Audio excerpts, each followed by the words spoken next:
Putin के एक फैसले से बाइडेन तिलमिला उठे हैं। पुतिन ने अमेरिका से एक अहम करार तोड़ दिया है।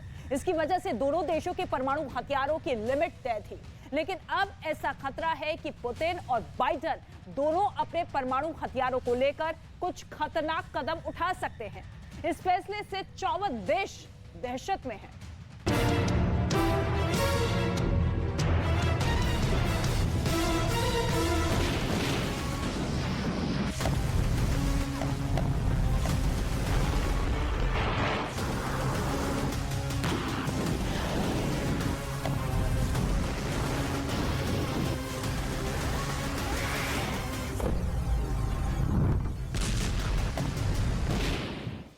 क्या रूस और यूक्रेन की जंग परमाणु हमले का गवाह बनेगी?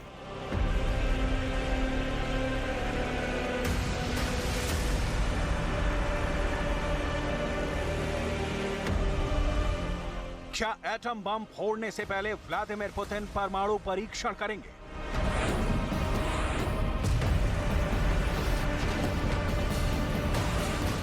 क्या रूस के जवाब में जो बाइडेन भी परमाणु टेस्ट का ऑर्डर देंगे?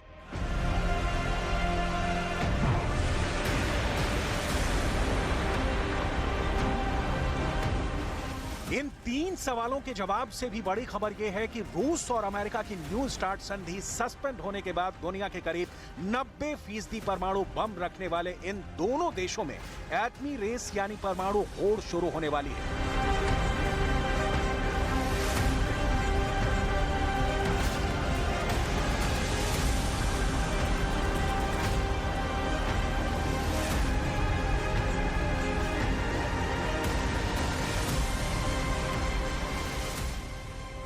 एक रिपोर्ट के मुताबिक न्यू स्टार्ट संधि की गैर मौजूदगी में रूस और अमेरिका अपने अपने परमाणु हथियारों को दोगुना कर सकते हैं। परमाणु बमों की लिमिट तय करने वाले करार को स्थगित कर व्लादिमीर पुतिन ने अपने इरादे पहले ही जता दिए हैं।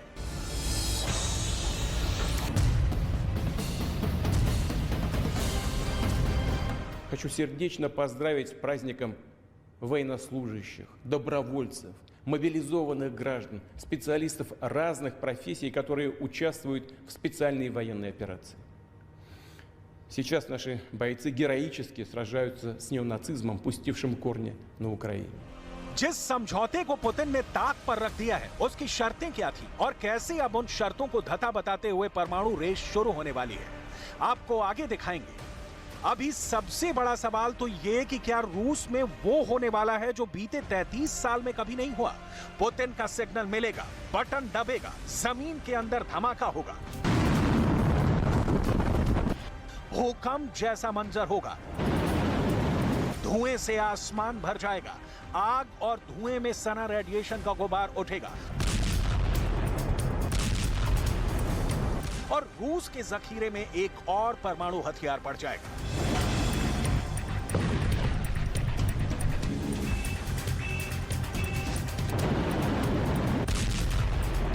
ये डरावना वीडियो रूस के परमाणु परीक्षण का है। खबर है कि कुछ इसी तरह से परमाणु हथियारों की दुनिया में रूस के राष्ट्रपति व्लादिमीर पुतिन नया धमाका कर सकते हैं।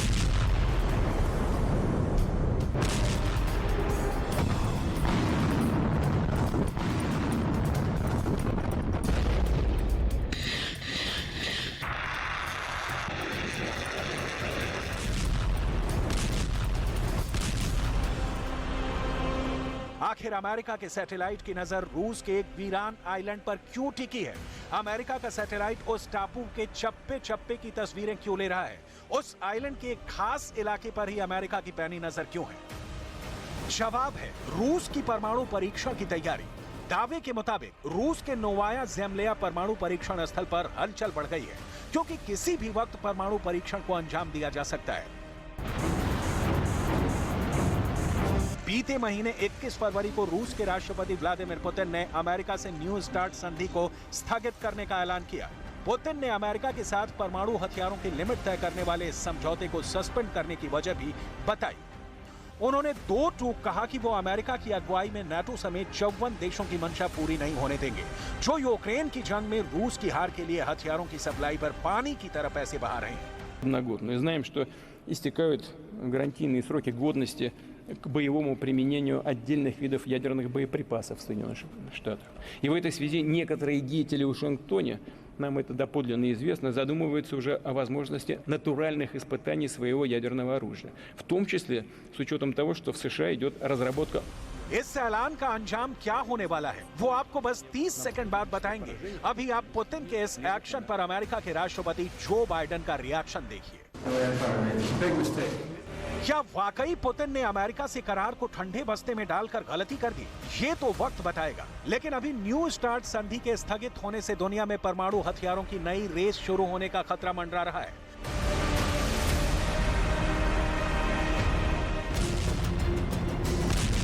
न्यू स्टार्ट संधि के मुताबिक रूस और अमेरिका ने तैनात परमाणु हथियारों की अधिकतम तादाद 1550 और तैयार परमाणु हथियारों की संख्या 700 तय कर दी थी। इसका लिहाज करते हुए रूस के तैनात परमाणु हथियारों की तादाद 1549 और तैयार परमाणु हथियारों की संख्या 540 थी, जबकि अमेरिका की तैनात परमाणु हथियारों की तादाद 1420 और तैयार परमाणु हथियारों की संख्या 659 थी।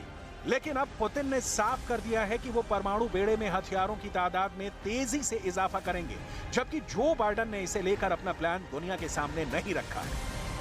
गौर करने वाली बात यह है कि दुनिया भर में परमाणु हथियारों की तादाद 13,865 है।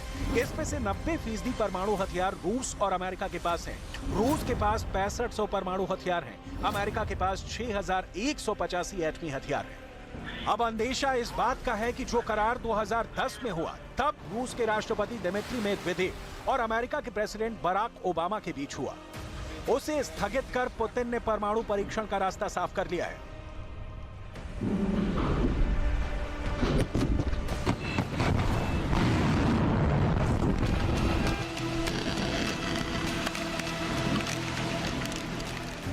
रूस ने अपना पहला परमाणु परीक्षण 29 अगस्त 1949 को किया था।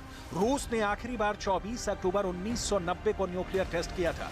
रूस अब तक 715 परमाणु परीक्षण कर चुका है, जिसमें 496 अंडरग्राउंड थे।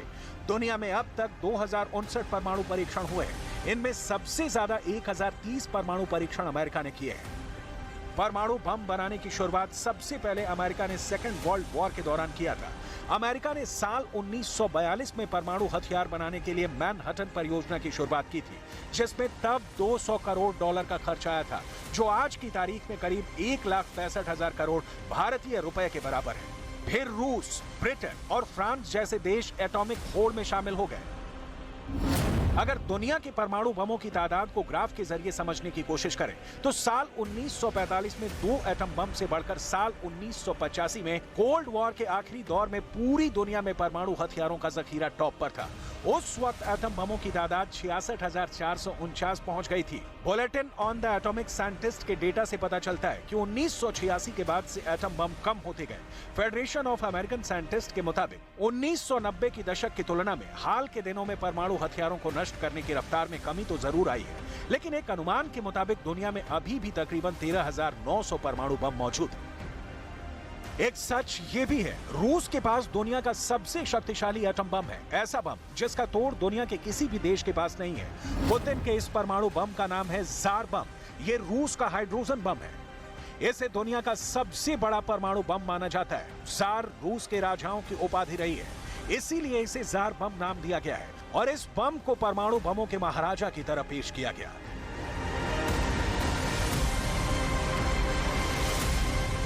कहते हैं अगर रूस का जार बम गिरा तो धरती का जर्रा जर्रा थर्रा उठेगा। ये हाइड्रोजन बम अगर अपनी पूरी ताकत के साथ फट गया तो पूरी दुनिया का खात्मा कर सकता है। रूस ने इस बम को 1961 में बनाया था, लेकिन इसके टेस्ट का वीडियो 60 बरस बाद दुनिया को दिखाया। ये उसी वक्त का वीडियो है।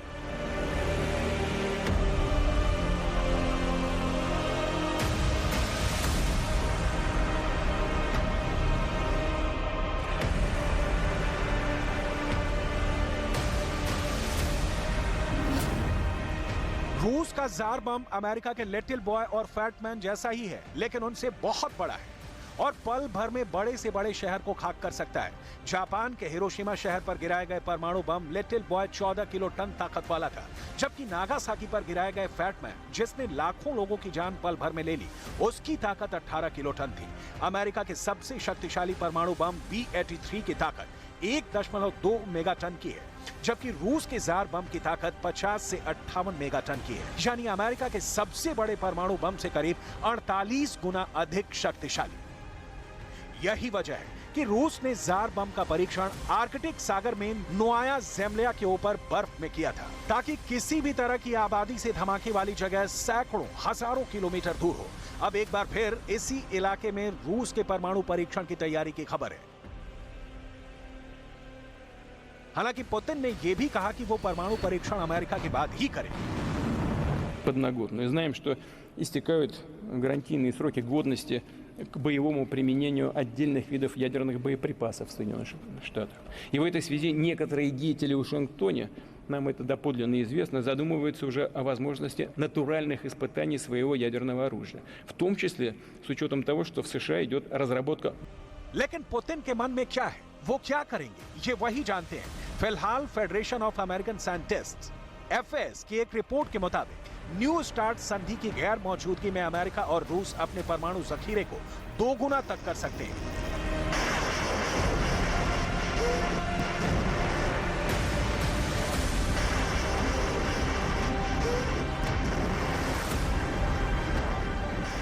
इतना ही नहीं, दोनों देशों की ताकत और तैयार परमाणु हथियारों की तादाद भी अनलिमिटेड हो सकती है।